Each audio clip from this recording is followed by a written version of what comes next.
सातिर, रातों दिन धड़के लागल दिलवा तोहरे खातिर।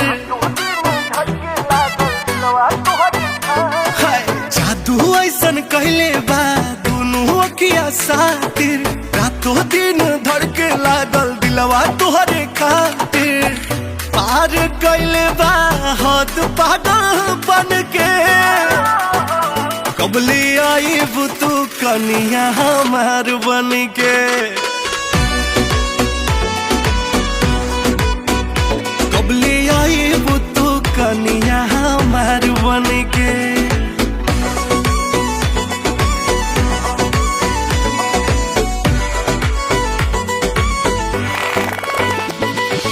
पढ़िले हर घड़ी प्यार के पहाड़ा, तोहरी गली में होके खड़ा।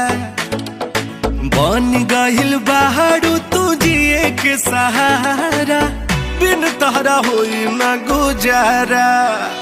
और टीवी अलमारी न लगेज लागी, शादी कहला कुछ न दहेज लागी।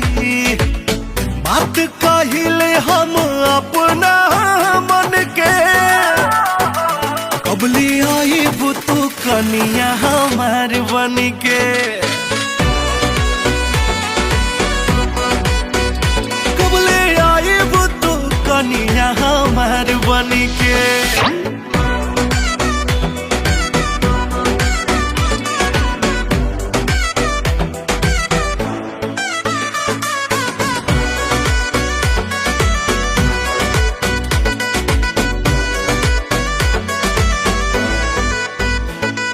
सजी जाओ हमारा माथावा पमौरी, बस कुछ चाही नहीं औरी।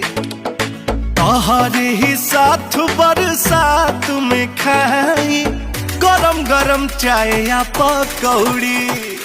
अरे लइका भैका घर ही में खेलत रही, पापा पापा हमके तोहके मम्मी कही।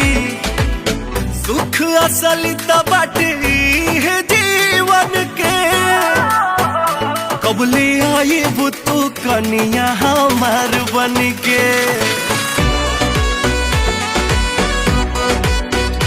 कबली आई तू कनिया हमार बन के।